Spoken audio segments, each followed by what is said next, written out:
പിതാനും പുത്രനും പരിശുദ്ധാത്മാനാമത്തിലാണ്. വിശ്വാസ പ്രമാണ സർവശക്തനായ പിതാവ് ആകാശത്തിന് ഭൂമിയുടെ സൃഷ്ടാമ ദൈവത്തിനെ വിശ്വസിക്കുന്ന അവിടുന്ന് ഏകപുത്രന് ഞങ്ങളുടെ കർത്താവുമായ ഈശോ മിശിഹായെ വിശ്വസിക്കുന്നു.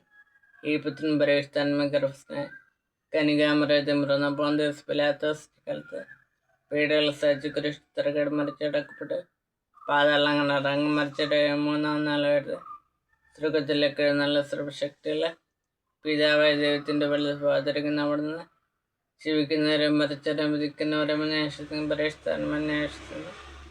കത്തോലിക്ക സഭയിലും പുണ്യവാന്റെയുടെ പാപങ്ങളും മോചനത്തിന് ശരീരത്തിൻ്റെ ഏർപ്പ് നിത്യമായ ജീവിതത്തിനെ വിശ്വസിക്കുന്ന ആമേൻ.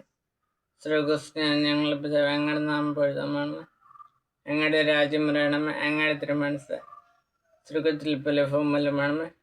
അന്ന് വേണ്ടുന്ന അറിയുന്ന ഞങ്ങൾക്ക് തരുമ്പോൾ ഞങ്ങളോട് തെറ്റ് ചെയ്യുന്നവരോട് ഞങ്ങൾ ക്ഷമിക്കുന്ന പോലെ ഞങ്ങൾ തെറ്റും ഞങ്ങളെ ക്ഷമിക്കുന്നത്. ഞങ്ങളുടെ പ്രലോഭനത്തിൽ ഉൾപ്പെടുത്തരുത്, തിന്മയിൽ നിന്ന് ഞങ്ങളെ രക്ഷിക്കണമേ. നന്മ നടന്ന നമസ്തേ കർത്താവേ, ഞങ്ങളുടെ സ്ത്രീകളിൽ അങ്ങനെ അനുഗ്രഹിക്കപ്പെട്ടവളാണ്, അങ്ങയുടെ ഉദരത്തിൻ ഫലമായി ഈശോ അനുഗ്രഹിക്കപ്പെട്ടവളാണ്. പരിശുദ്ധ മറിയമേ തമ്പുരാന്റെ അമ്മേ, പാപികളായ ഞങ്ങൾക്ക് ഇപ്പോഴും ഞങ്ങൾ മനസ്സെടുത്ത് തമ്പുരാനോട് അപേക്ഷിക്കണമേ. ബൈബിൾ വാക്യം.